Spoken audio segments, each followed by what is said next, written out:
L'info écho avec Capital.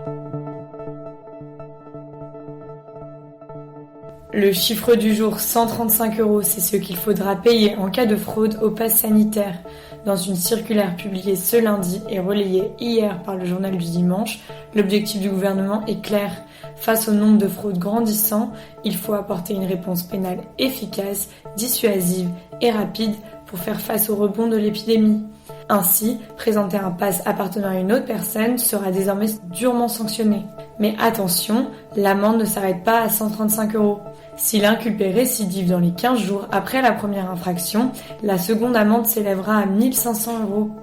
Et attention, en cas de nouvelle fraude dans les 30 jours, cela pourra coûter très cher, 3 750 € et jusqu'à 6 mois de prison ferme. La circulaire définit également des amendes encourues par les soignants non vaccinés qui décideront de continuer à exercer. Toutes ces informations sont à retrouver sur capital.fr. Le coup de gueule du jour risque d'être poussé par les pompiers qui dénoncent un mépris de la profession. Comme les soignants, les soldats du feu devront eux aussi être obligatoirement vaccinés d'une dose au moins d'ici au 15 septembre. Chez les 260 000 pompiers en France, l'heure est à l'incompréhension. Pourquoi eux et pas les autres professions, à l'instar des policiers ou des professeurs ? La Fédération autonome des sapeurs-pompiers appelle dès aujourd'hui les professionnels à se mettre en grève. L'info pratique capitale concerne les touristes qui souhaitent se rendre à Paris cet été.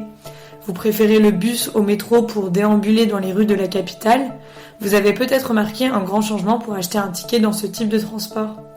Avec la crise sanitaire, sur décision de la Cour d'appel de Paris, les 16 000 chauffeurs du réseau n'ont plus le droit de vendre des tickets pour prévenir des risques de contamination au Covid-19. Par message, sur l'application RATP ou au guichet via le pass Navigo Easy, il reste toutefois des solutions pour circuler en toute sérénité. Toutes les explications sur notre site. Et on termine avec Snickers. La marque de barres chocolatées a créé une vive polémique en Espagne après la publication d'un spot publicitaire dénoncé comme homophobe par les autorités et plusieurs associations. La vedette du spot publicitaire n'est autre qu'un influenceur espagnol bien connu du grand public. Ce dernier incarne donc le client en café de plage et joue grossièrement le stéréotype gay. Au premier croc de la barre de Snickers, la star se transforme en homme barbu à la virilité exagérée. Le message final est frappant, vous n'êtes pas vous-même quand vous avez faim. Dans un communiqué, l'entreprise a présenté ses excuses et a ajouté « À aucun moment, il n'a été prévu de stigmatiser. Retrouvez toute l'histoire sur capital.fr ».